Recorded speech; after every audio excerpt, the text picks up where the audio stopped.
আসসালামু আলাইকুম প্রিয় শিক্ষার্থীরা, তোমরা সবাই কেমন আছো? আশা করি ভালো আছো। আজ আমি তোমাদের সঙ্গে শেয়ার করব 2026 সালের এসএসসি টেস্ট পরীক্ষার জন্য কিছু গুরুত্বপূর্ণ নির্দেশনা ও পাশের নিয়মাবলী। যারা এই বছর পরীক্ষায় অংশ নিচ্ছ, এই ভিডিওটি তোমাদের জন্য খুবই দরকারি। প্রথমেই মনে রেখো, লিখিত অংশ আর এমসিকিউ এই দুই অংশে আলাদাভাবে পাশ করতে হবে।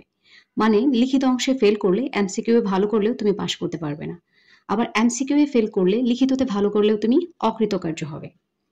এখন চলো দেখি কোন কোন বিষয়ে কত নম্বরে কত পেতে হবে।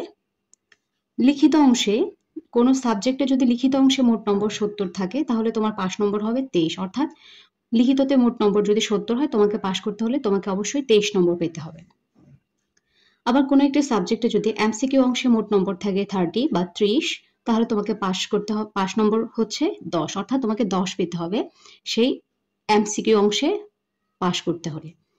আবার কোনো সাবজেক্টের যদি লিখিত অংশে মোট নম্বর থাকে 50, তাহলে তোমাকে পাস করতে হবে 17 পেতে হবে। পাস করতে হলে তোমাকে 17 নম্বর পেতে হবে। এবং কোনো সাবজেক্টের এমসিকিউ অংশে যদি মোট নম্বর থাকে 25, তাহলে তোমাকে পাস করার জন্য পেতে হবে 9 নম্বর, অর্থাৎ এক্ষেত্রে পাস নম্বর হবে 9।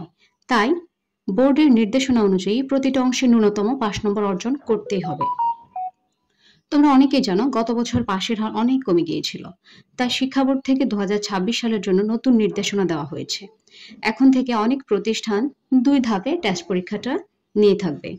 প্রথম ধাপে হচ্ছে কি, প্রথম ধাপের টেস্ট পরীক্ষায় যারা সকল বিষয়ে কৃতকার্য হবে তারা প্রত্যেকেই ফর্ম ফিল আপের মাধ্যমে বোর্ড পরীক্ষায় অংশগ্রহণ করতে পারবে। কিন্তু যদি এর মধ্যেও কয়েকজন 2 বা 1 সাবজেক্টে ফেল করে থাকে তাহলে তাদেরকে পরবর্তীতে আবার পরীক্ষা দিয়ে পাশ করে কিন্তু বোর্ড পরীক্ষায় অংশগ্রহণ করতে হবে।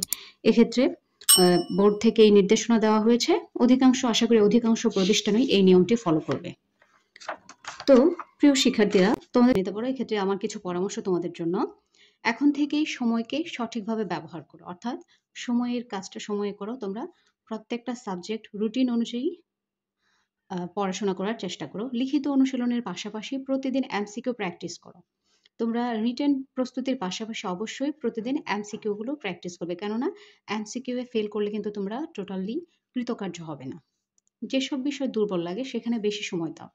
যার যে বিষয়ে দুর্বলতা রয়েছে, যে সাবজেক্টে যার ভীতি রয়েছে, সেই সাবজেক্টে বেশি সময় দাও এবং সেটার দুর্বলতাটা আশা করি তোমরা কাটিয়ে উঠতে পারবে।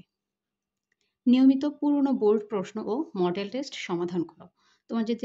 তোমাদের কাছে যে পুরনো টেস্ট পেপার রয়েছে সেই টেস্ট পেপার থেকে নিয়মিত বোর্ড প্রশ্ন এবং মডেল টেস্টগুলো সমাধান করো। তাহলে অবশ্যই তোমরা তোমাদের ভীতি কাটিয়ে উঠতে পারবে। এবং তোমরা অবশ্যই খেয়াল রাখবে ওই বোর্ড প্রশ্নগুলো এবং মডেল টেস্টগুলো সমাধান করার সময় তোমরা ঘড়ি ধরে কিন্তু পরীক্ষাটা দেওয়ার চেষ্টা করবে। তাহলে তোমরা তোমাদের ল্যাকিংসগুলো আইডেন্টিফাই করতে পারবে এবং কত সময়ে তোমরা পরীক্ষাটা দিতে পারো সেটাও কিন্তু তোমরা নিজেরাই নিজেদেরকে যাচাই করতে পারবে।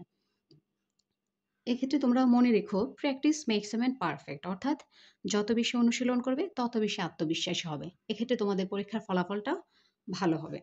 সবশেষে বলবো, এই টেস্ট পরীক্ষাকে কখনোই কিন্তু তোমরা ছোট করে দেখো না। এটাই তোমাদের বোর্ড পরীক্ষার মূল প্রস্তুতির ধাপ। অর্থাৎ এই টেস্ট পরীক্ষার পড়াশোনার জন্য তোমরা যে পরিমাণে এফোর্ট দেবে, তোমাদের টেস্ট পরীক্ষা ভালো হওয়ার সাথে সাথে তোমাদের বোর্ড পরীক্ষায়ও, ফাইনাল পরীক্ষায়ও সেটা তোমাদের কিন্তু অবশ্যই কাজে লাগবে। সো মনোযোগ দাও, পরিশ্রম করো, ইনশাল্লাহ ভালো ফলাফল আসবে। ধন্যবাদ সবাইকে। আল্লাহ হাফিজ।